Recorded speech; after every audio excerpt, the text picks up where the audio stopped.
Cuando mis padres se separaron tenía 8 años.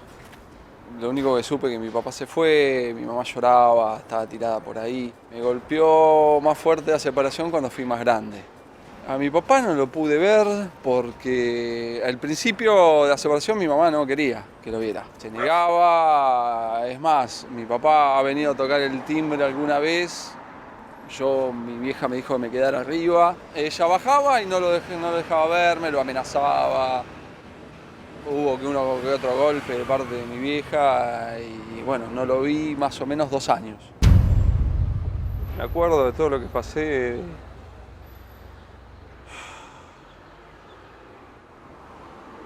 Más que nada porque a mi hija le está pasando lo mismo, mi hija más grande. Se la llevó la madre, vivía a Bahía Blanca de prepo. Cuando viví acá, ella tiene 10 años ahora. Cuando iba a segundo grado no me dejó verla todo el año, no la tuve un fin de semana, no la tuve nada. Ese año la vi únicamente, me metía en el colegio, en los recreos, a verla en los recreos del colegio. Si no, no tenía comunicación durante todo el año. Tuve 6 años en la justicia, hasta que la madre aflojó con el régimen de visita. Porque si no, capaz que hoy en día tampoco lo tendría. Hace un año que no puedo ver a mi hija. No puedo ver a mi hija hace 1 año y 21 días. Veo a mi hija solamente 2 horas los fines de semana en una plaza. Veo a mi hija cada 3 meses. Llevo 4 años luchando y actualmente veo 10 minutos por semana a mi hija. Veo a mi hijo solo cuando la madre quiere.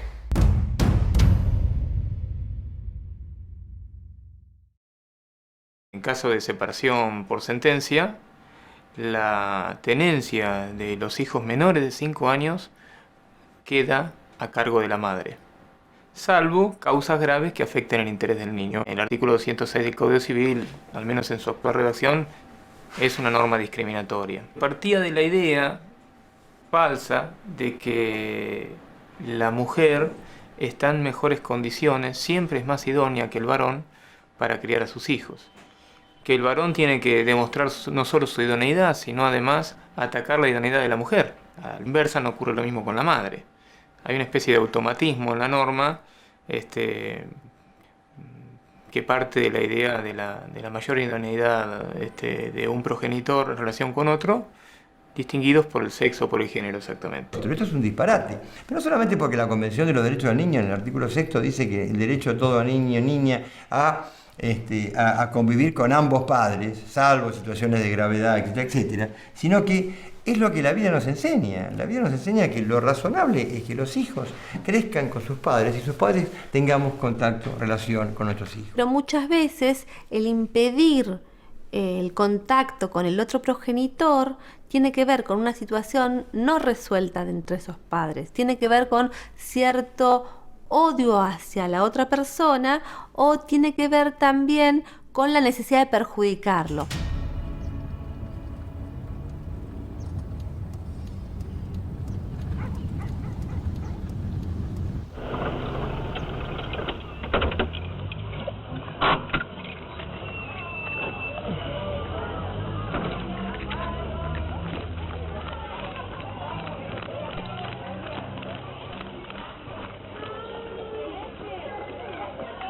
Mateo.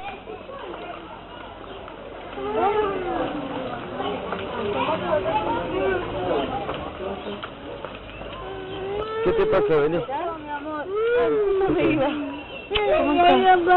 ¿Qué te pasa? No, vamos a hablar después. ¿Pero qué papá? Un momento, eso no. Hoy no quiero. ¿Por? Porque no quiero.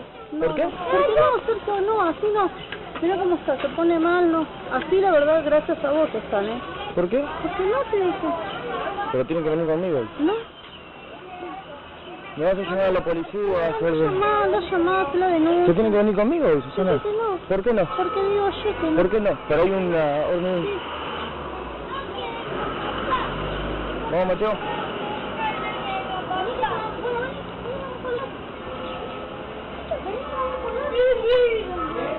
Vas a venir conmigo, hijo, quédate tranquilo. Vení, vamos a ir.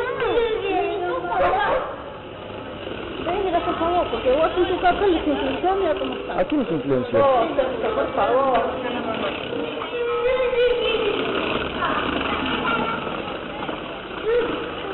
Vas a venir conmigo, quédate tranquilo. En algunos casos lo que se ve son trastornos de personalidad graves en los cuales aparecen características paranoides y características narcisistas que en realidad muchas veces generan en los hijos cierto daño. ¿Me pueden mandar un patrullero? Está la mamá de los chicos que tengo una orden del juzgado en garantía número 9 de retirarlo del colegio y no me permite retirarlos. No, no te vas a casar, los chicos tienen que venir conmigo. Bueno, cuando lleguemos a casa vamos a hablar. No. Yo voy a estar tranquila, así discutiendo delante de la gente no. No, me lo tenés que dar, no, ¿por qué no querés? Porque no. ¿Cómo vas a dejar que el nene llore así? Vos me lo estás poniendo nervioso. ¿Qué le puse? Te estoy diciendo, Sergio, no lo voy a llorar. Se está yendo llorando, te está diciendo, quiero ir con mi papá. Me estás poniendo nervioso a todos. ¿Te calmas? Sí, calmado, ¿por qué no me lo querés dar? Porque no estoy sano. Tus papeles tengo un papel. ¿Vos tenés un papel donde dice que él no se lo va a llevar? No. ¿Qué es? No, vos tenés el mismo papel, el mismo papel que firmado por el juez, firmado por el secretario, la firma tuya y la firma mía que dice que yo lo tengo que retirar del colegio. Primero están los chicos. Pero, por supuesto, no podés permitir que Lucas esté llorando como está llorando. Primero que estás de aquel lado y sí. No. La verdad que no puedes. Te está pidiendo venir con papá. Yo quiero ir con papá. No, sí, porque no está bien. Es evidente que no está bien. Mi hijo el nene pedir estar con el papá sí, no es está no estar bien. No está bien. Mirá vos. Cada vez que el padre comienza a ir a ver, no, está enfermo, no se siente bien. Bueno, el padre, bueno, está bien, para no hacer lío se va. No, pero no, porque está muy cansado. No, y así de a poquito empieza hasta que, bueno. No tenga algo que me contradiga esto. No hay nada que imposibilita al señor retirar los menores, como está clamado acá los días jueves y viernes, hoy día viernes, de 12 a 20 horas. Bueno, lamentablemente así no, sí. Si está dando incumplimiento, tengo que acompañar a la comisaría porque está dando incumplimiento en una ordenanza judicial. Vamos a casa con la compañía y te muestro el papel. ¿Dónde lo usted? Día 720. ¿Día? 720, la cuadra que viene acá me la cuadra. Bueno, si pasa haciendo que Voy para ahí y llevo al otro nene que se puso a llorar. ¿Ese papel que firmaron está la firma del juez? Sí, la firma, el sello del juez, la firma y el sello del secretario, por supuesto, y él ya tiene una copia. En casa tranquilo, no discutas con mamá, porque después se enoja con vos, dale.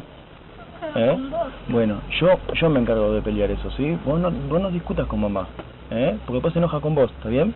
No, hablaste con el juzgado que ella que vaya y lo entregue al chico en la comisaría y que vos... El juzgado no quiso. Que lo retire de la Sí, comisaría. yo le dije eso al juzgado, al juez. Yo le dije eso al juez, se lo pedí explícitamente, porque iba a haber este quilombo. Que te lleva a la comisaría, Claro. lo retira de la comisaría, Exactamente. y lo entrega de vuelta a la comisaría y ella... Eso fue lo que le pedí al juez. Y el juez le dijo, no señora, tienen que ser adultos y usted se los tiene que dar a los chicos. Eso fue lo que le pedí. Y me dijo, sí, se los voy a dar. Bueno, listo. Vamos a hacer borrón y cuenta nueva. Ahí con los chicos, el chico no quiere, ¿sí? Entonces, como yo te dije, ¿está?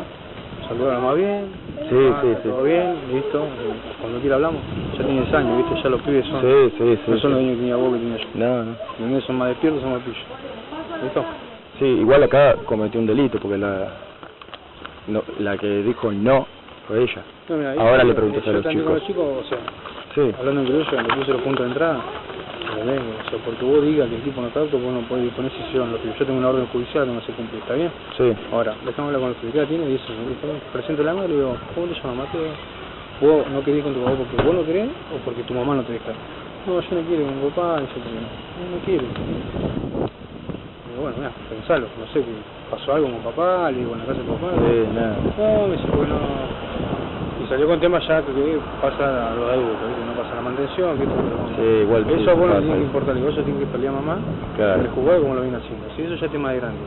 Claro. Vos tenés que ver que tu papá viene a verte, te lleva, no sé qué harán, si van a pasear, van a la plaza. Sí. Vos tenés que aprovechar que tu papá por ahí tiene un tiempo para estar con vos. Las decisiones no las toman los chicos, las toman los adultos. Cuando un chico es puesto en una situación de tomar la decisión, eso es terrible. Esto es violencia psicológica porque se le está inculcando al chico que él tiene la posibilidad de transgredir normas que son las normas establecidas o por el juez o por arreglos entre los padres, como sea. Cuando la madre me dice, bueno, pero mi hijo no quiere ir, mi hija no quiere ir, yo no lo puedo obligar, yo les digo lo mismo. Y cuando te dice que no quiere ir a la escuela, ¿qué haces? Y cuando te dice que no se quiere poner una vacuna, ¿qué haces? ¿No lo obligás? En el momento que no te da a la hija, anda directamente a la comisaría de la zona, la denuncias a tu mujer e inmediatamente el juez los va a citar a los dos, va a hacer una audiencia, ella va a tener que explicar por qué no te dio a la nena y tendrá una sanción o no. Si bien tiene una condena de hasta 3 años de prisión, al principio algún juez, tuvimos nosotros, de hecho en el estudio, un solo caso que procesaron a una madre y le habían dado una suerte de condena accesoria con una multa, pero realmente tras las rejas, no, es imposible. De hecho, los jueces de la justicia penal correccional, donde tramita esto, no consideran que esto sea delito, más allá de que esté en la ley. No consideran que la última ratio, o sea, la razón última de los que los legisladores buscaron al poner esto como un delito, sea competencia de ellos. Ellos lo ven que esto tiene que siempre dirimirse en el fuero civil. Me personé a comisaría a implantar una denuncia a la 24270, impedimento de contacto. No me la quisieron tomar, como pasa habitualmente. Me voy a fiscalía, porque yo no me quedé quieto. Me fui a fiscalía. En fiscalía, como era domingo, me dijo, no, el fiscal no está acá. Bueno, tiene que estar acá, porque para eso le pagamos, para que esté acá y hay una fiscalía de turno, tiene que estar acá. No, no está. Bueno, en comisaría no me quieren tomar la denuncia, tómamela vos. No, te la tienen que tomar en comisaría, y comisaría no, y que acá no, y que acá sí, y que acá no. Bueno, listo, voy a Fiscalía General y voy a denunciar al fiscal que no está en su puesto de trabajo y voy a denunciar a la comisaría por incumplimiento del deber funcionario público. Cuando dije eso me dijo, bueno, anda. La ley está vigente y no se aplica. No se aplica por una decisión de los órganos que deben llevarlo adelante, especialmente el Ministerio Público. Los fiscales no sostienen esta ley. Es como que los operadores judiciales, fiscales y jueces, en su inmensa mayoría, no creen que la ley esté bien dictada. Y se ponen ellos en legisladores y de hecho la derogan. Cuando me voy a retirar me dijo, para, ¿dónde te crees que vas? A denunciarte. Sentate que te voy a tomar la denuncia. La ley dice en el artículo 3 que tienen 10 días para resolver esto. Se tomaron 6 meses nada más. 6 meses que yo seguí impedido de tener contacto con mis hijos, gracias a la falta de preocupación y de la Fiscalía y del Tribunal 2 de Familia. Tenía régimen de visita, pero no se cumplía. El régimen de visita que tenía era un régimen de visita provisorio y no se cumplía. O sea, no lo cumplía. La mamá siempre los violó, los regímenes de visita. Muchas veces denuncié. En la comisaría de la mujer de San Martín me conocen todas las oficiales. Cuando entro me preguntan, ¿y ahora qué te pasó, papi? Lo que es Tribunal de Familia de San Martín me conocen en los 11 pisos. Todos me dicen, andá, hace esto, hace lo otro. Pero cuando hay chicos de por medio, nadie se quiere meter. Tenés que tener mucha suerte, porque si te toca un juez o un fiscal o lo que sea, que labura de oficio y no se dedica a leer el expediente, como en mi caso, por ejemplo, puedes estar años sin ver a tus hijos. Mis hijas fueron cambiando de escuela, son alrededor de 10 escuelas que fueron cambiando, por lo que pasaron en 6 años, 7 años. Acá estuvieron 1 año. Este es el segundo jardín donde estuvo Belén. Acá estuvieron 2 años estudiando. En esta escuela estuvo 5 meses. Mis hijas vivían con la madre. Durante una semana me llaman por teléfono todos los días, a cada rato, papi, no queremos ir a vivir con vos, no queremos estar más con mamá, porque se mudaron a una casa nueva, a una Avellaneda. Así que a mí se me presentó todo un problema dentro mío, una incógnita para decir, ¿qué hago? ¿Me la juego o no me la juego? Son mis hijas, o sea, yo soy el padre. Y bueno, y velé por la seguridad de ellas, así que vinieron en un fin de semana, se quedaron en mi casa y a partir de ese momento no se las di más a la madre. A partir de esa decisión me tuve que empezar a mover en los colegios, para que sigan la escuela, en mi trabajo. Para mí fue todo un cambio también. No fue fácil, pero fue muy lindo. El 12 de junio de 2011 se presentó la madre así como de la nada. Después de 5 o 6 meses sin llamar por teléfono y saber cómo estaban las nenas, se presentó a la escuela y la retiró. Ahí se cortó el vínculo. A partir de ahí yo no las vi más. Esta fue la última escuela que estuvo Micaela. La última escuela antes de que yo no la pueda ver más.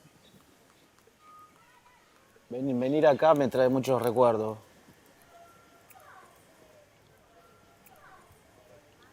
Siento bronca porque no puedo acompañar a mis hijas en todo lo que es el estudio, no poder traerla a la escuela, no poder venir a una reunión de padres. Siento bronca de perderme de todas esas cosas. Un año que no veo a mi hijo. 1 año y 2 meses que no puedo ver a mi hijo. 1 año y 4 meses no veo a mi hijo. 1 año y medio que no puedo ver a mi hija. Estuve 18 meses sin ver a mis hijos. Yo le escribí carta a mi viejo, puteándolo y riéndome de lo que hacía, porque me lo decía mi mamá y estaba bien. Y bueno, es una de las cosas que me arrepiento terriblemente de haber hecho, pero tenía 8 años, no lo pude manejar. Es tu mamá. Y tu mamá, cuando sos chico, es lo más.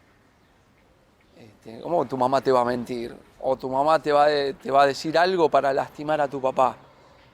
Que darse cuenta que de paso lo hace y te lastima mucho a vos, porque es una cicatriz que te queda en el alma. Es algo terrible. Y el grado máximo es cuando la madre ya dice, bueno, yo lo dejo librado al criterio del nene o de la nena. Si él o ella no lo quiere ver, ya no es culpa mía. Es como que ya hubo tanto lavado de cerebro que ya es el chico o la chica la que dice no quiero.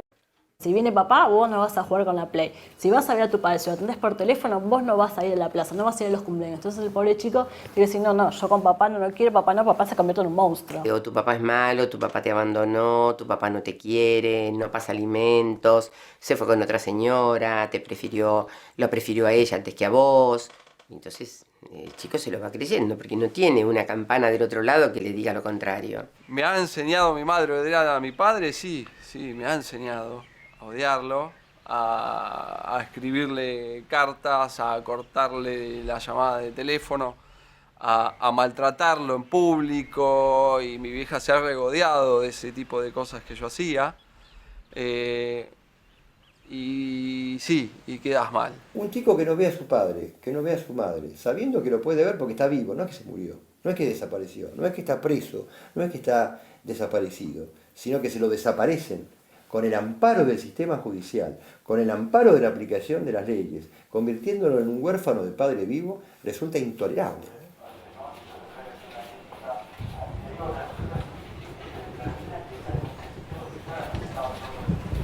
Una semana después de irse, me llamó y me dijo, si no firmo el convenio, no me deja ver a mi hijo.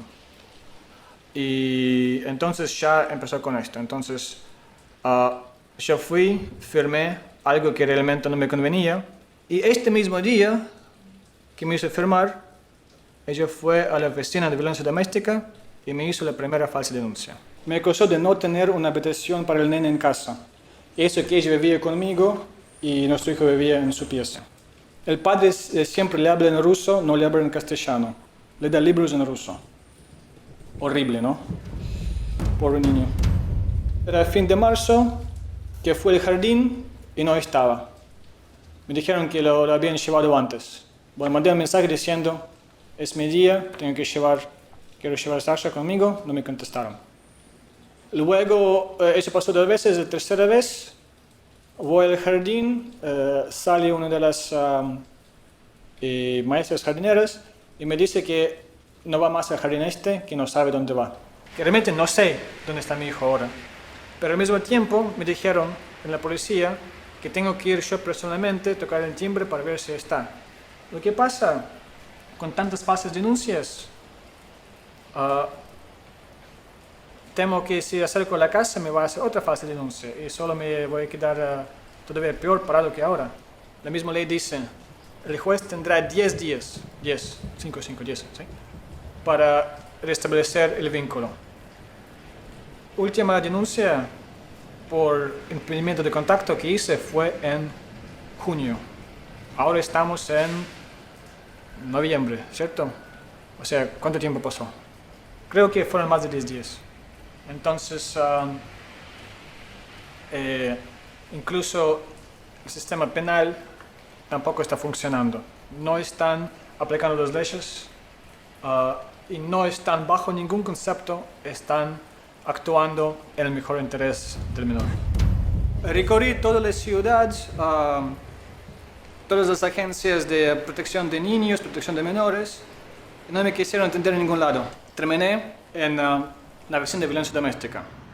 Esta oficina de violencia doméstica es una oficina relativamente nueva que comenzó a funcionar el 15 de septiembre del año 2008 y se trata principalmente de una oficina que funciona a las 24 horas del día, todos los días del año. Está integrada por un equipo interdisciplinario, es decir, hay psicólogas, trabajadoras sociales, abogadas, médicas, digo en femenino porque son la gran mayoría de quienes trabajan, hay varones también trabajando, y la función principal es atender a las personas que se presentan en la oficina relatando algún episodio que esté vinculado con hechos de violencia doméstica. Cuando llegué, ella estaba allá con su madre.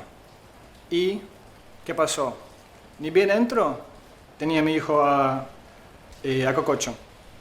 Las dos, ellas, agarraron a mi hijo de dos piernas y empezaron a tirar por dos lados. Y yo no podía ni sacarlo ni nada.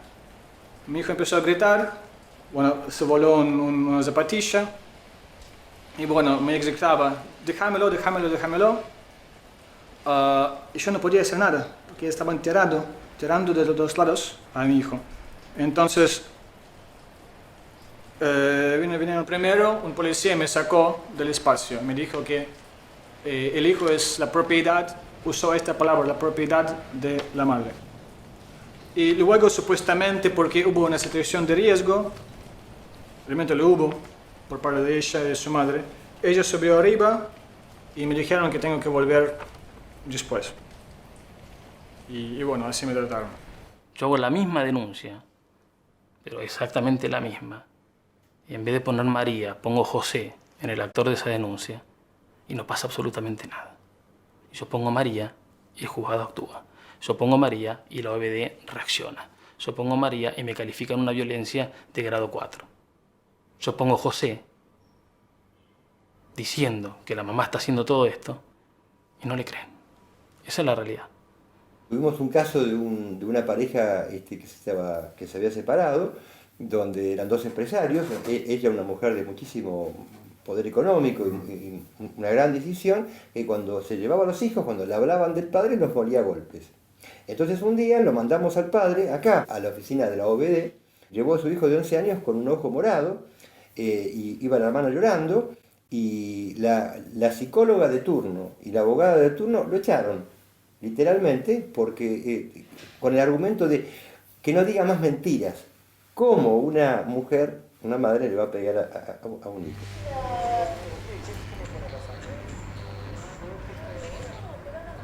¿Usted se banca tener una entrevista con profesionales que le van a hacer preguntas desagradables?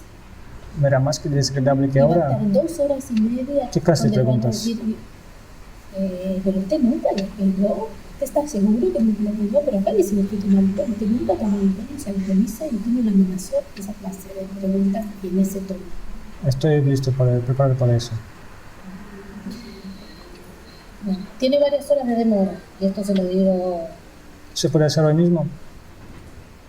Lo que pasa es que hay este caso no sé cuánto más, 2, 4.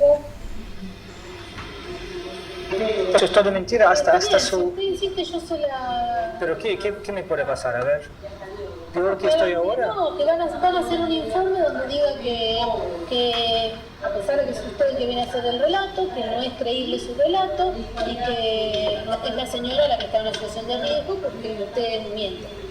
Se lo digo en castellano así, doméstico. Eso es lo que va a decir el informe.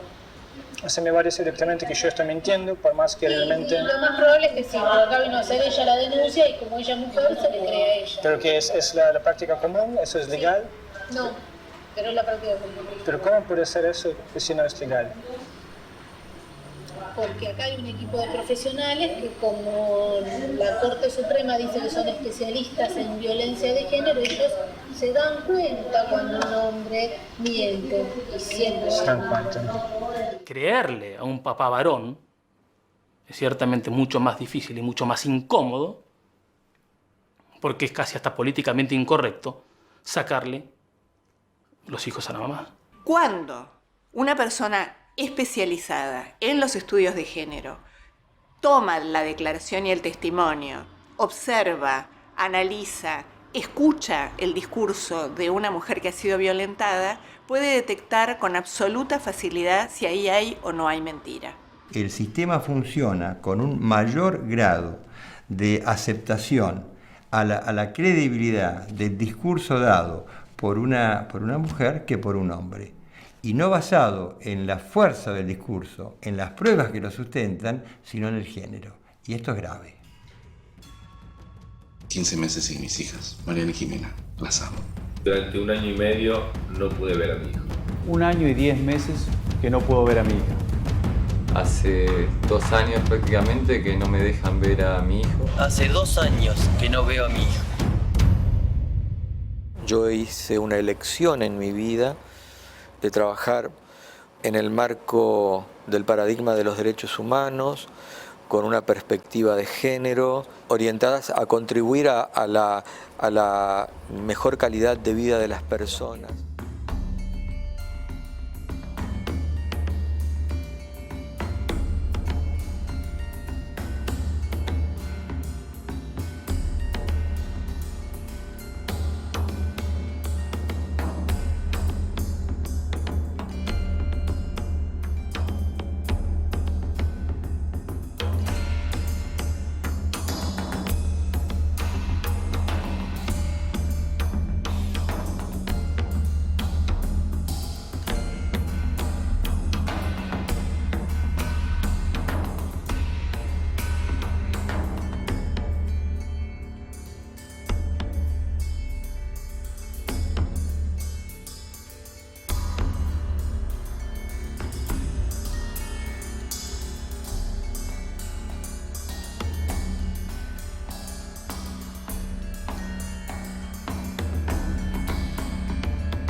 El método Corsi era una serie de 28 preguntas por las cuales él consideraba quién podría ser abusador o no.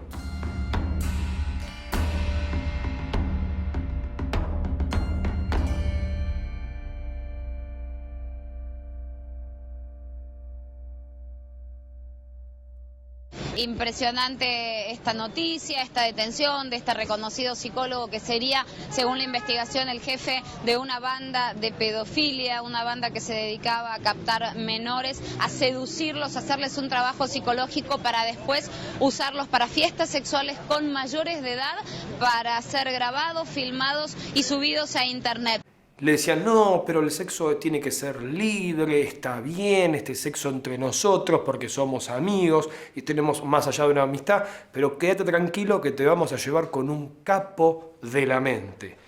Y recién ahí aparecía la intervención del psicólogo Corsi. Cuando estalló mediáticamente esto, todo tribunales se plagó los semáforos y los edificios y todas estas cuestiones de estos artículos. Justicia. Los jueces estaban al tanto de esta relación desde hace 8 años. ¿Qué hicieron en 8 años?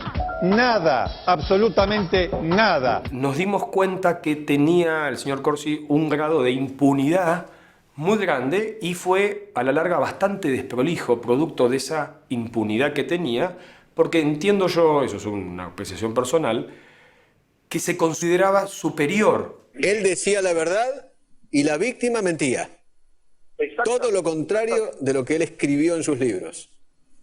Exactamente. Libro, Libro que es material era hasta entonces material de consulta, por lo que tengo entendido, de psicólogos. O sea, no estamos hablando de cualquier psicólogo. Claro. Créanme a mí, no se va a poder probar esto. Es un argumento de autoridad. ¿Sabe lo que es un argumento de autoridad? Es una falacia. Es decir, esto es así porque lo digo yo.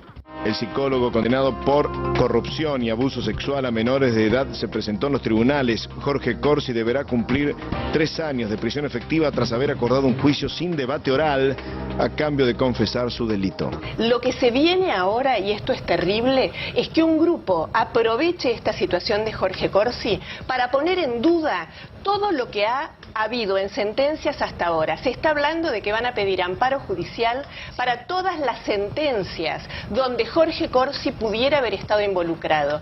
Esto es una barbaridad. Siendo profesionales de la salud y entendiendo y trabajando con él, ¿cómo no se advirtieron antes o cómo no se dieron cuenta de las cosas que pasaban? Porque no tendríamos por qué darnos cuenta.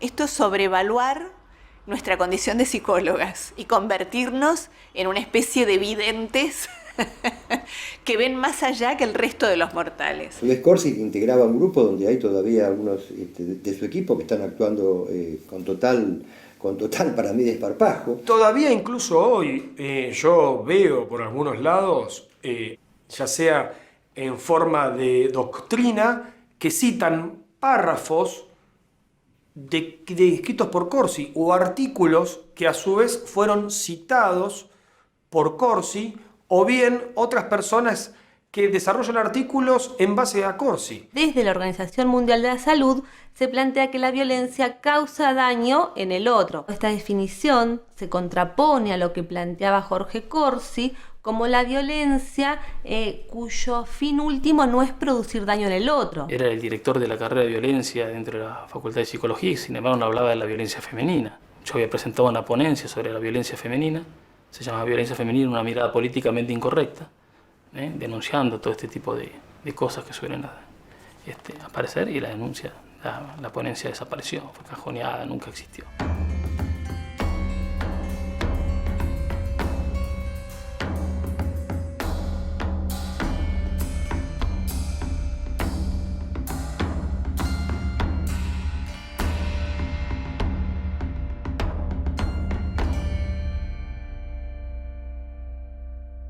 El día que yo me fui,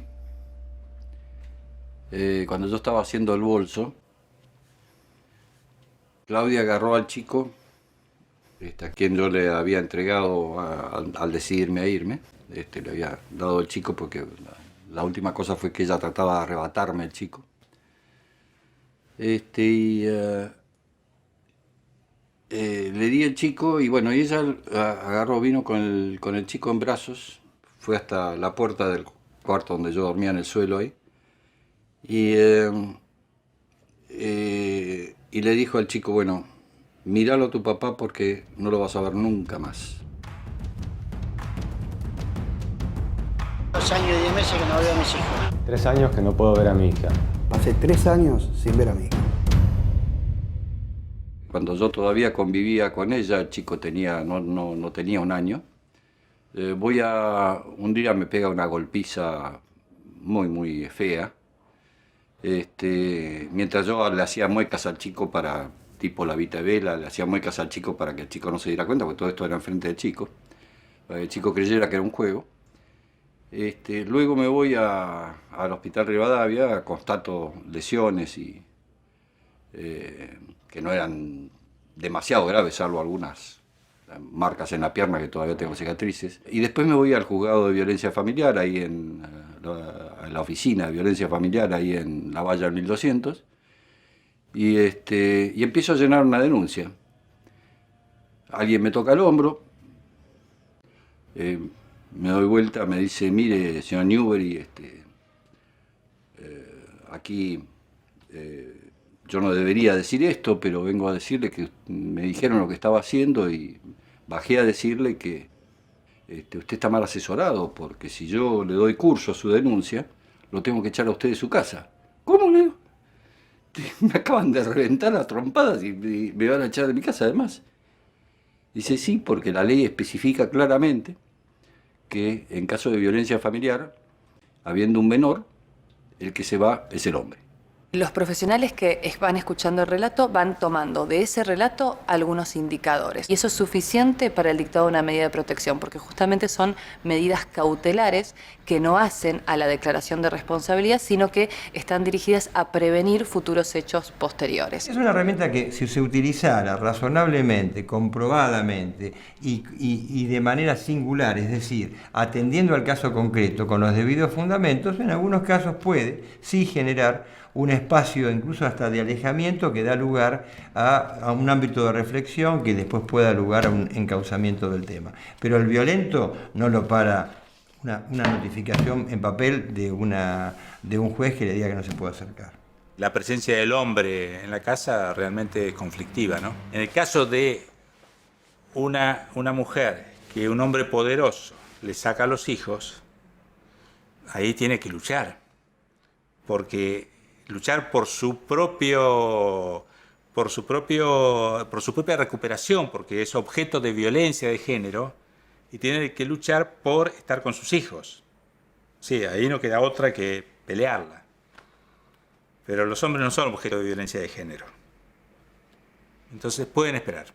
3 meses, 6 meses, 1 año, depende de las características. No más, te digo, ni siquiera se averigua si realmente el hecho ocurrió. Luego pasó un tiempo y mi vida era un infierno, y un día también de violencia de parte de ella. El chico se puso a llorar, entonces agarré, hice un bolso y me fui porque esto le estaba perjudicando al chico. No sabía qué hacer, otra cosa que hacer un bolsito e irme. Algún señor ha llamado diciendo que es víctima de violencia y que en este momento está en la calle, que la mujer ha abusado económicamente de él, no sé, o algunos otros aspectos, ¿no? Entonces, algo, digamos, como sencillo para entender de qué se trata es preguntar si hay alguna denuncia de violencia y quién la hizo, ¿no? Y muchas veces los señores cuentan que sí, hay un antecedente de violencia, mi señora me denunció hace tanto tiempo. Estoy en la calle porque me excluyeron. Y ahí, digamos, uno... Bueno, ahí obviamente... Obviamente hablaron con Claudia, la entrevistaron, le creyeron lo que ella decía, y sin más ni más, sin hacer inspecciones, sin ir a ver la casa, sin ver al chico ni nada, decretaron que el violento era yo y que el mentiroso era yo.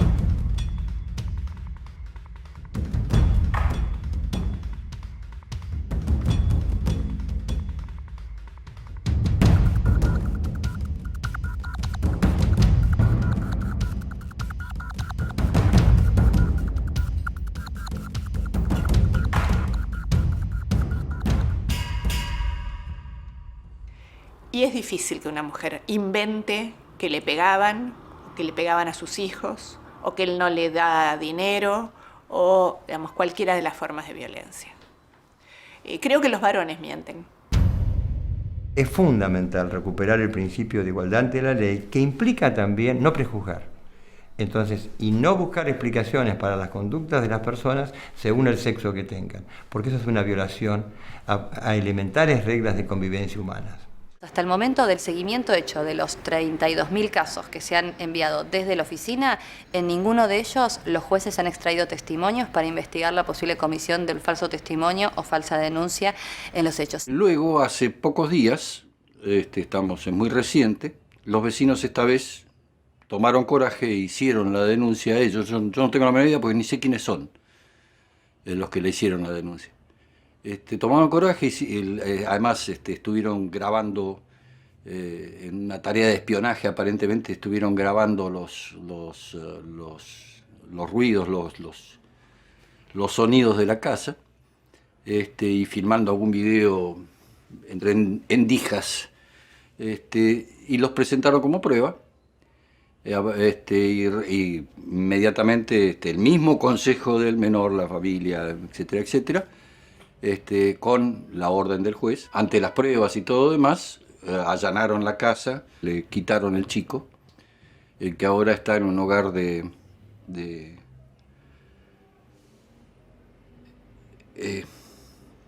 está en un hogar de tránsito, ¿cómo se llama? un hogar transitorio.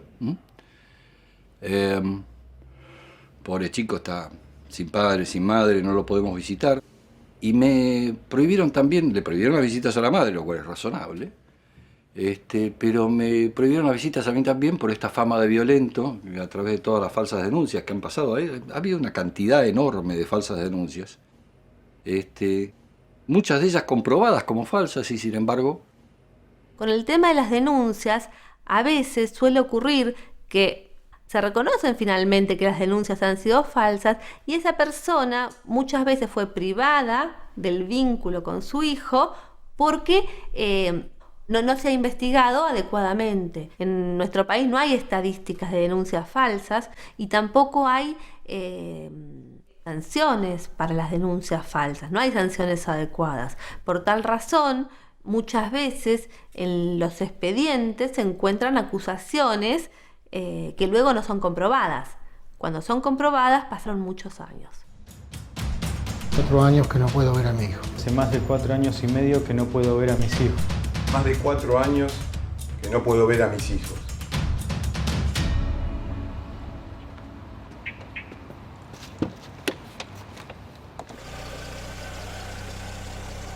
Ella me dijo, vos te vas de casa y yo voy a hacer todo lo posible para que no veas a las nenas. Te voy a tachar como papá. Te voy a tachar como papá. Esas fueron sus últimas palabras.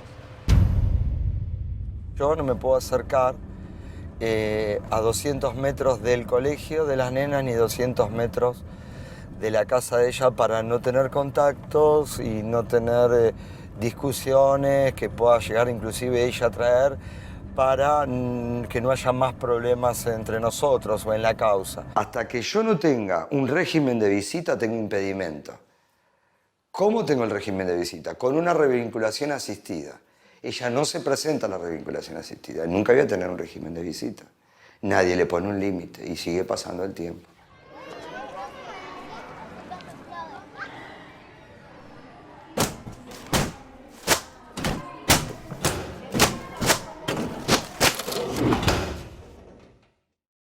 La demora en resolver este tipo de temas siempre es un perjuicio para los niños. Eso no cabe la menor duda. Porque tardan una eternidad en decidir.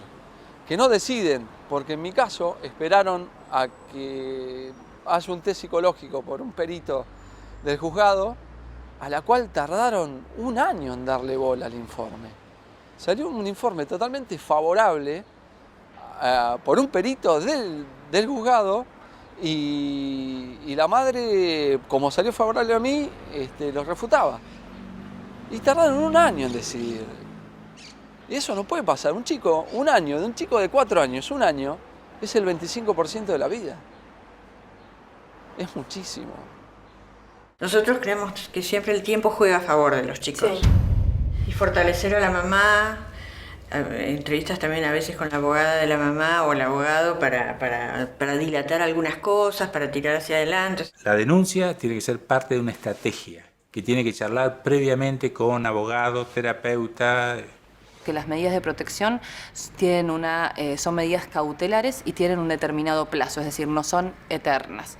Digamos, si fueran con posibilidades de prorrogarse demasiado en el tiempo, podríamos establecer alguna discusión, pero sin embargo, generalmente como plazo máximo son 120 días. En la Argentina, separar al denunciado implica no menos de 6 meses de vínculo cero, de contacto cero. Esos 6 meses se pueden prolongar a 2 años, a 3 años. Depende del grado de obstrucción de la madre, depende del grado de cómo se investigue. Hoy por hoy yo prefiero una denuncia de violencia como medida cautelar, que uno pueda ir trabajándola y extendiéndola a un juicio que de repente, desde la ideología de que el papá es importante para el desarrollo del chico, termine cerrando la posibilidad de protección de las víctimas. La psicóloga de la Oficina de Violencia Doméstica dice que había relatado 2 episodios de violencia física, uno en el que le arrojó una esponja. Esponja la que tiene en su baño cualquiera, no una cosa distinta. Y el otro cuando le arrojó unas zapatillas que ella le había colocado a la niña y a él no le habían gustado. O sea, esos son los 2 hechos de violencia sobre los cuales se le pidió una pena privativa de libertad, de prisión, de arresto a este hombre por esta, entre comillas, violencia en una pareja que se había separado y que padres de un hijo, de una hija. Le preguntamos si había tenido un medio independiente fuera del relato materno para poder corroborar mínimamente eso que le habían contado, ¿verdad? Y contestó que el relato de la víctima es entendido como una técnica diagnóstica. No es un mero relato, es un elemento técnico, lo cual el que está escuchando esto entendió lo mismo que yo, nada, ¿no? Porque no contestó nada. Y dijo, la testigo expresa que consideró verosímil el relato de la damnificada. Entonces se le preguntó qué entiende por verosímil. Entonces dijo que tenga el juicio de realidad conservado, es decir, que no era psicótica ni delirante. Vale decir que cualquier persona que no se disfrace de Napoleón, ni que esté cantando la Marsellesa para este tipo de análisis y este tipo de nivel de análisis, como no aparece como estar loco, todo lo que diga es cierto. Y esto es grave. Es grave en cabeza de una funcionaria pública que tendría que estar preparada para atender estas cuestiones con mayor responsabilidad. Si se entiende, esta funcionaria pública está diciendo que es irrelevante que lo que le dicen sea cierto o no. Si es veraz o no, o si es cierto, si hay certeza o mínima certeza de los relatos que le están contando, y dice que es una postura ideológica. No amplió a qué conceptos ideológicos se refería, ¿no? Pero realmente es llamativo que lo haya hecho de esa manera. Y lo que quiero terminar con esto es, esto dio sustento a que hoy por hoy, ya hace un año, una chiquita no ve a su papá. Al revés de lo que sucede habitualmente, que cualquier ciudadana o ciudadano es inocente hasta tanto no se demuestre lo contrario, yo creo que en las situaciones de violencia de género, por la dimensión del problema, debe invertirse la carga de la prueba. Es decir, si yo digo que él es culpable hasta que demuestre su inocencia. Esto, visto de este punto de vista, es grave porque se empieza a prejuzgar. Y una de las garantías más sagradas que tenemos los ciudadanos, y yo diría los habitantes del mundo, es el que se nos presuma que somos buenas personas. Es un principio de buena fe social, Rousseau, el contrato social, el querer en el otro.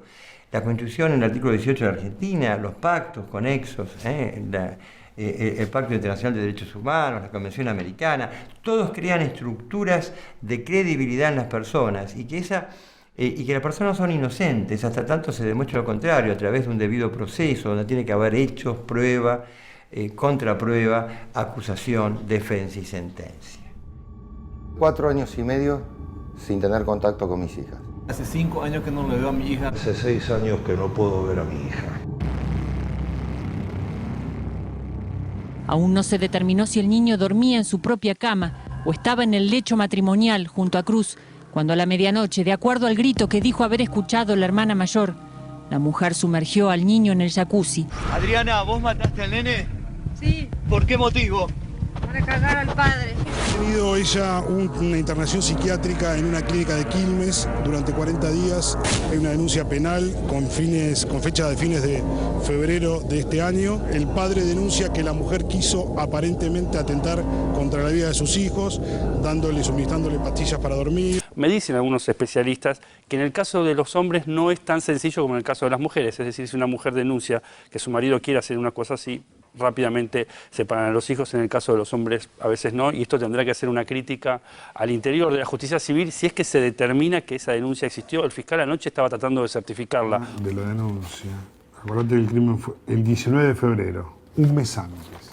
Él denuncia en la comisaría de la mujer porque tomaba pastillas y colgó una soga que le dijo, los voy a matar a los hijos, algo así. En vez de venir acá, se va equivocada a La Plata la causa. ¿Y qué hizo el fiscal de La Plata frente a la denuncia de intento de homicidio de los niños? Nada. No sé yo, ¿ves? 2 días después de la muerte.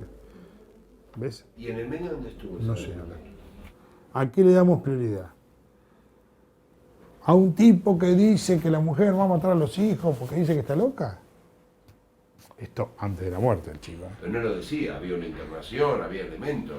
No es que lo decía inconexamente. No, pero por eso.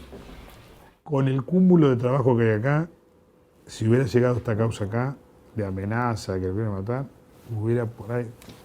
No descarto que haya dormido el sueño de los justos. El sistema en general no ha podido detectar el riesgo al que estaba expuesto ese niño de 6 años. Evidentemente, frente a un trastorno de personalidad grave como tenía esta mujer, no pudo ser cuidado el niño.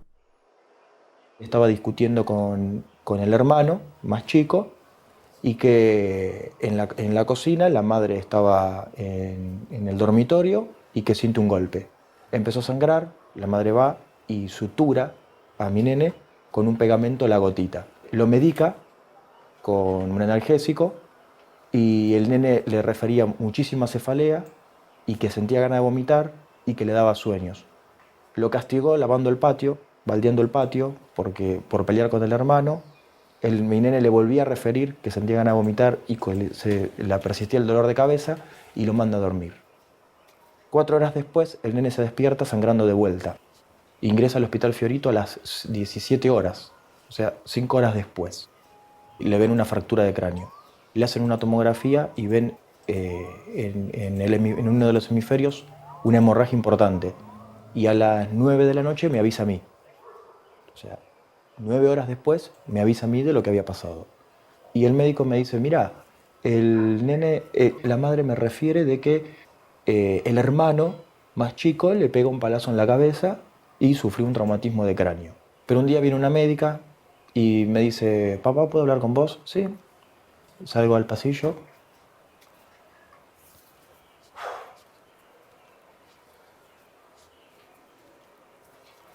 No me acuerdo.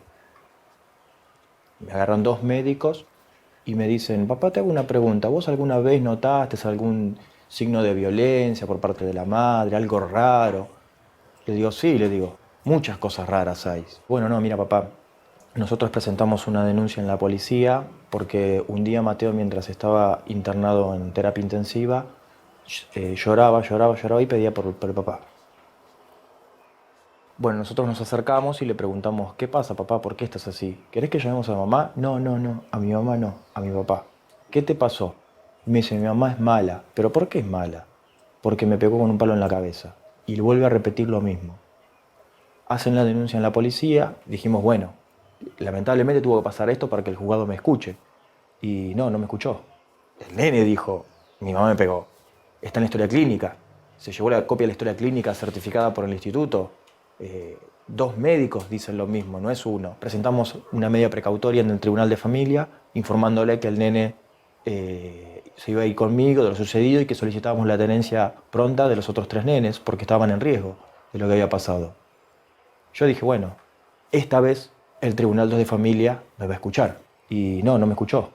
Me negó la medida precautoria. Dijo, el nene se va con la madre. Teniendo una causa abierta, siendo investigada, y todo, ¿van a permitir? Sí, porque la Convención de los Derechos del Niño dicen de la revinculación, la misma convención dice que hay que proteger a los chicos y no lo están protegiendo. Me dice, señor, yo le aconsejo que colabore con la justicia. Bueno, está bien, yo voy a colaborar con la justicia. Yo le voy a pedir, le voy a rogar que colaboren con los nenes. Logramos que nos reciba la secretaria del juez, después de mucho bullicio, y mientras estaba presentando la copia, se hace presente ella con el nene. Bueno, ¿qué hizo el juzgado? Le puso custodia policial a ella, porque ella se sintió intimidada porque yo estaba en el juzgado y tenía miedo que yo me violentase.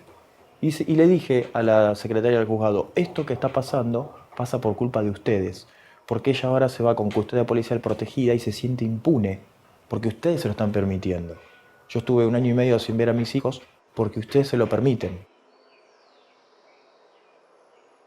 Y en el caso que ubicamos una mujer que maltrata, también le proponemos que asista y lo blanqueamos, ¿no? O sea, abiertamente, que asista a un centro que atienda este tema, ¿no? de padres que maltratan a sus hijos.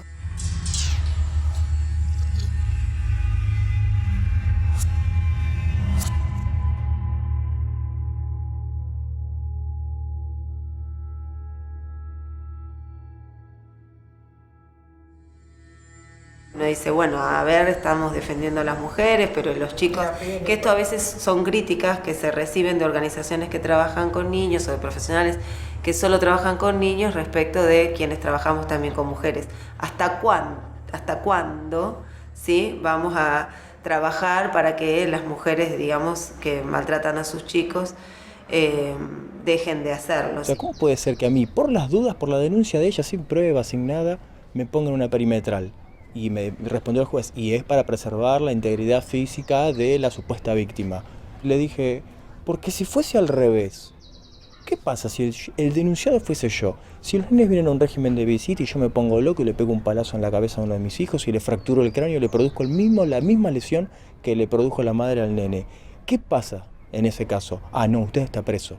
¿Por qué estoy preso? Porque usted es el papá.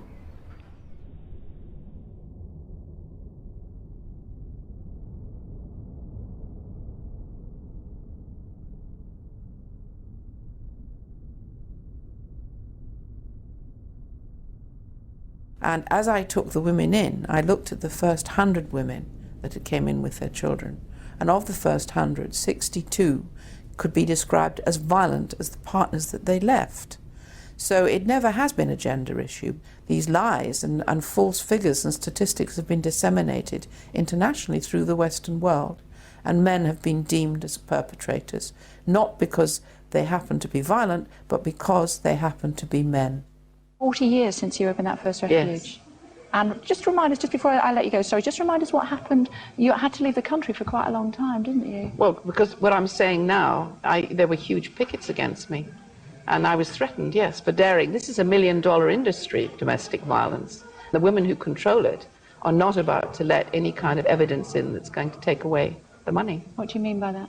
They're not going to share the money with anybody. But why do you describe it as $1 million industry? Because it is.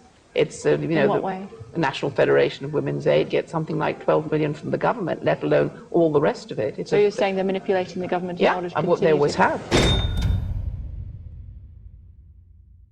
Hay que hacer terapia de pareja o terapia con los hijos y tienen que tener los informes socioambientales, etcétera, etcétera. Esto en algunos casos es útil y es positivo, pero en algunos casos. Pero sistematizarlo como que todo esto hay que hacerlo. Y de esto, ojo, de esto vive mucha gente. Pensemos en toda la enorme masa de profesionales de todos estos campos que viven de la conflictiva. Entrevistamos a los abogados de ambas partes, a los terapeutas de ambas partes, al colegio, entrevistas a solas con el señor, entrevistas con el señor y algún familiar de él, entrevistas con la señora, varias, y también con la familia de ella completa, con sus padres, con sus hermanos, con ella y con los chicos. No con el papá, con los chicos.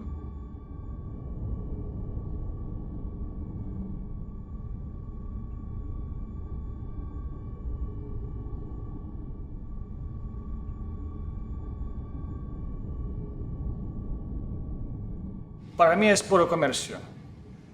Y yo no lo digo del punto de vista, algunos dicen, bueno, una gran conspiración.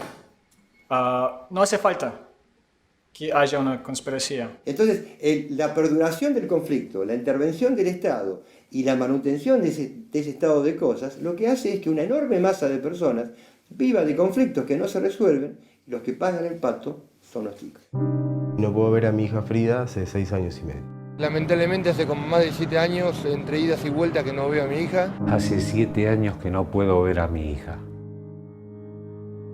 Esa pérdida vincular, esa destrucción vincular es un ataque certero a la identidad de quien algún día va a ser un adulto, pero que ha perdido la oportunidad de conformar una estructura de valores y de vivencias a partir de haber perdido contacto con el padre.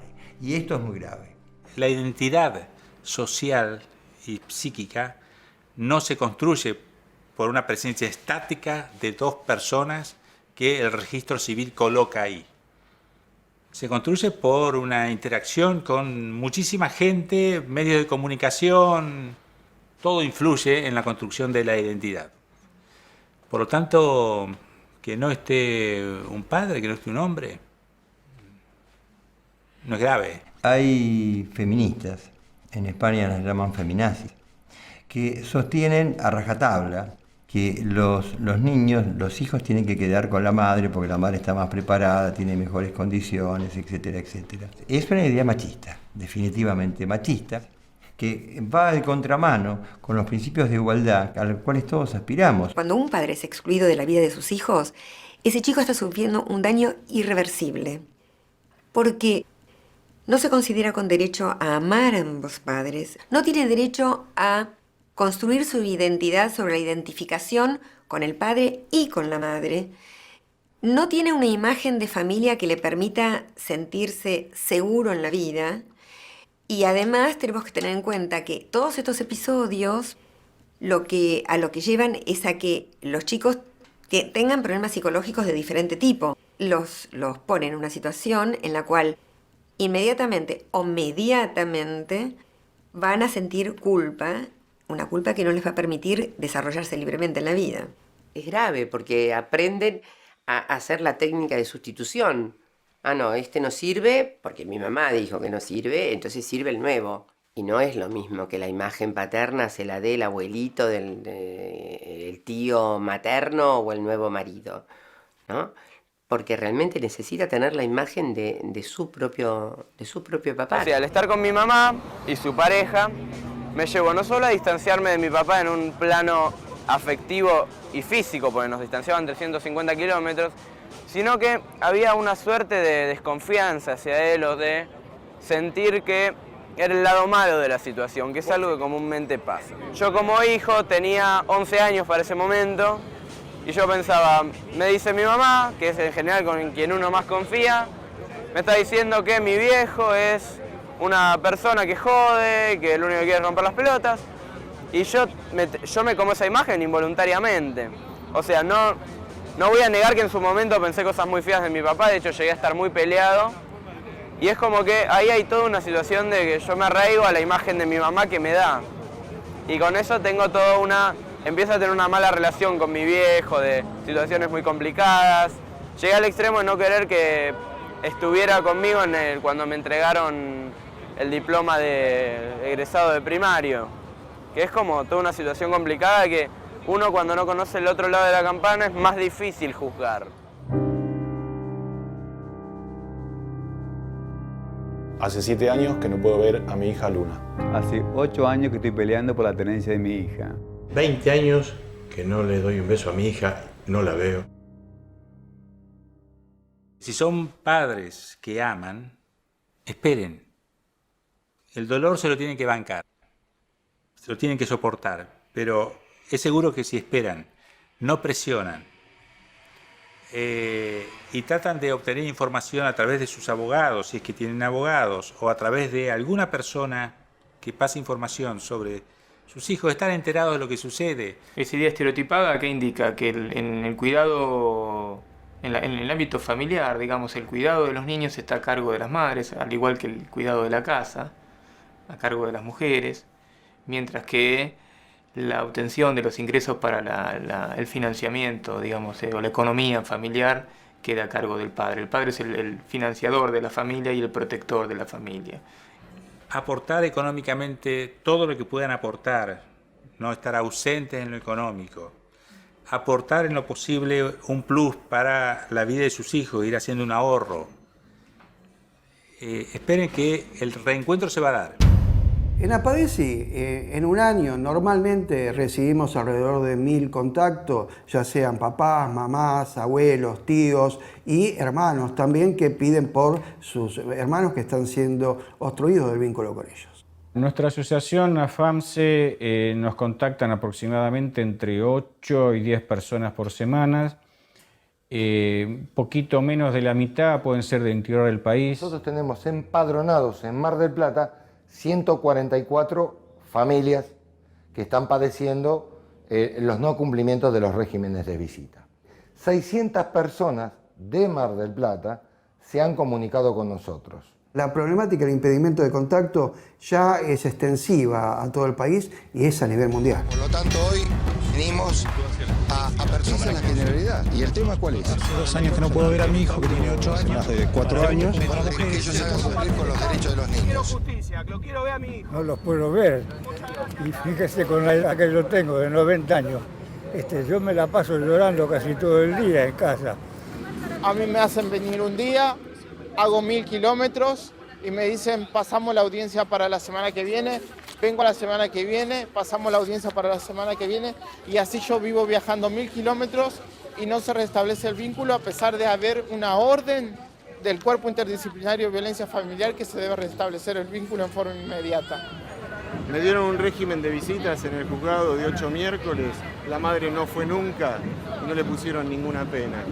Y yo hace 2 años y medio que no veo a mi hija. 2 años. Pide el contacto a mí, al abuelo y al padre.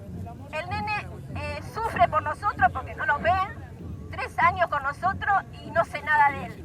Lo vi por televisión, soy una abuela que está buscando a su nieta. Los papeles están, quiero justicia, lo quiero ver a mi hijo. En este país, con un párrafo mal redactado, ¿me entendés? A cualquiera le pueden alejar de los hijos. Los jueces ya saben que esta desidia con la cual vivimos mucho tiempo no la vamos a permitir. Y cuando se lanza esta propuesta, yo la apoyé porque me parece muy importante la lucha para los hijos, porque es una lucha para que a otros hijos no les pase lo mismo que me pasó a mí. Nosotros queremos ver a nuestros hijos y nuestros hijos quieren vernos a nosotros. Mientras los señores tienen tiempo y horas para dedicarse a hacer notas y a instalarse atados con cadenas frente a tribunales o a hacer marchas en el obelisco o a presentarse en los juzgados y demás, las mujeres andan llevando a los pibes a terapia, yendo a ellas mismas a terapia, yendo a las audiencias, llevándolo al médico, levantándolo a la mañana para llevar a la escuela, haciendo las notitas de autorización, viendo la tarea, comprando remedios, organizando cumpleaños, yendo a trabajar. Me cansé. Yo voy a recuperar a mis hijas, cueste lo que cueste. Después de tanto tiempo me va a dar el régimen de visita, se declara que no está al lugar y me derivan automáticamente a otro juez. Me encadené por primera vez como para que el nuevo juez me atienda rápido, porque si no iba a estar 6 años más de nuevo, ¿no? Después que ya el juez supuestamente me iba a dar el régimen de visita. O sea, es como que, ya te digo, hay una mano negra ahí que no se puede creer, que mis abogados justamente me dicen, Diego, no, acá hay algo que no se puede explicar, como encajonan tu expediente, no dice que van a hacer una cosa y hacen otra. Todo en contra tuyo, no te escuchan, no. Es como que los jueces juegan no para los chicos, sino para la mamá de las nenas, ¿no? Yo a veces me pregunto si el juez que actúa, o los jueces que actúan en cada caso, tienen nietos, tienen hijos y si tienen alma. Guardamos fotografías y videos de las nenas. Pero hay momentos que a veces queremos retirar la foto porque es un dolor de verlo que no se soporta. Además que nosotros no hemos hecho nada. No hemos tenido nada que ver en ninguna de las peleas que pueden tener los seres humanos como padres. Entonces, la pregunta nuestra es, ¿cuál es el conflicto con nosotros? Te da mucha bronca, tanta injusticia, tanto sufrimiento en vano.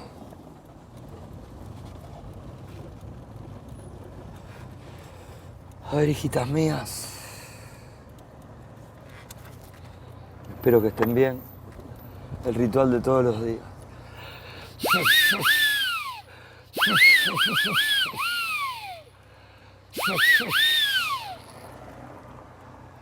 Bianquita, Carmela, las amo.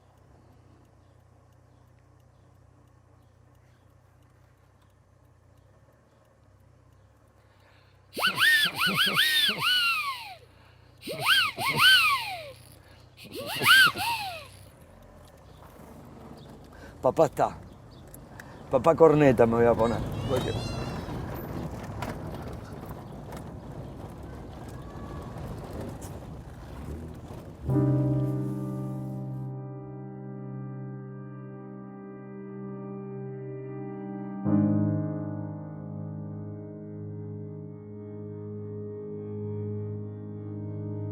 Sí, es un mensaje para el señor juez y es 15 de octubre de 2012. y necesito contar mi verdad. Yo cuando fui al juzgado, no puedo decir bien la fecha, no me acuerdo, dije que no quería estar con mi papá, me arrepiento muchísimo y que no necesitaba verlo. Me manipularon, otra vez digo esto. Yo sí quiero estar con mi papá, sí lo necesito, no puede ser que yo sea, no tenga un papá, porque no lo puedo ver. Yo sé que vamos a estar bien, solamente que nos tienen que dar una oportunidad si nadie se da cuenta. Piensan que esto es lo mejor para nosotros cuando ni siquiera nos están escuchando. Me parece que tendrían que escucharnos porque es nuestra decisión, no la de mi mamá, no la de mi abuela, no la del abogado, es nuestra. Nosotras vamos a estar con nuestro papá, no ellos. Así que... no.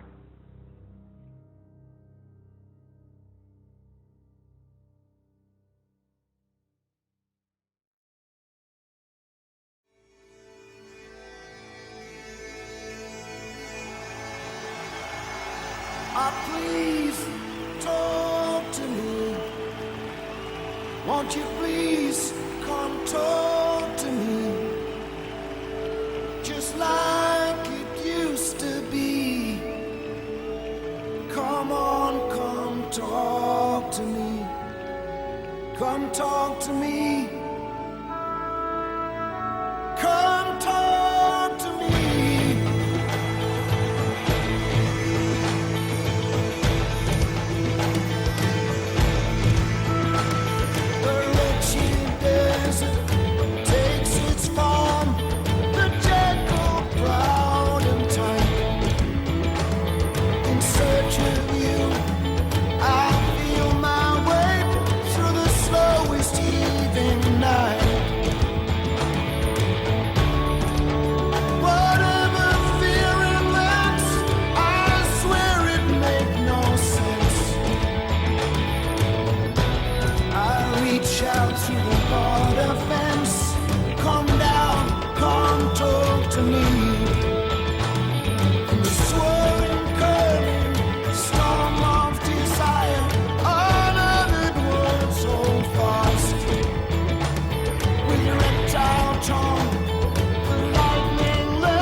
Queremos ver a nuestros hijos.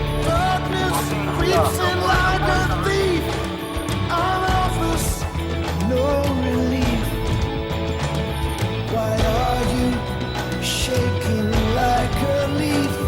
Come on, come talk to me. Oh, please talk to me. Won't you please come talk to me? Just like it used to be. Come on, come talk to me. I did not come to steal. This love is so unreal. Can you show me how you feel now? Come on, come talk to me. Come talk to me. Un día decidieron separarse y junto con eso perdieron la tuición de sus hijos. Fueron víctimas de una legislación antigua que data del siglo XIX y que en la enorme mayoría de los casos entrega a la madre el cuidado de los niños. Lo que había que hacer era modificar el Código Civil.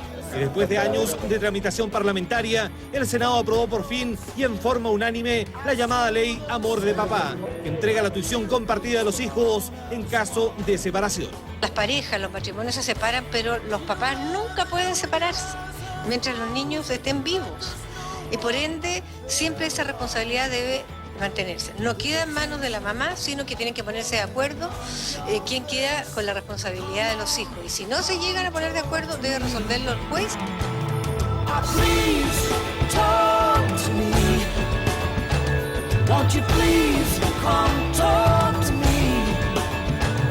Just like it used to be. Come on, come talk to me. Don't you ever change your mind. Now your future's so defined, and you are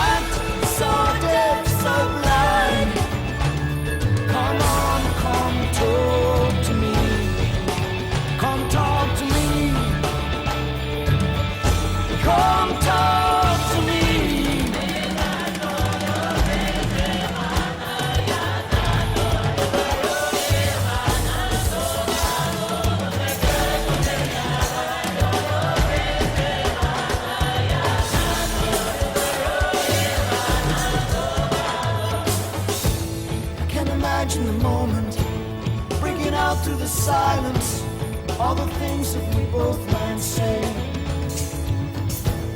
And the heart, it will not be denied, till we're both on the same damn side, all the barriers blown away. Please talk to me. Won't you please come talk to me? Just like it used to be.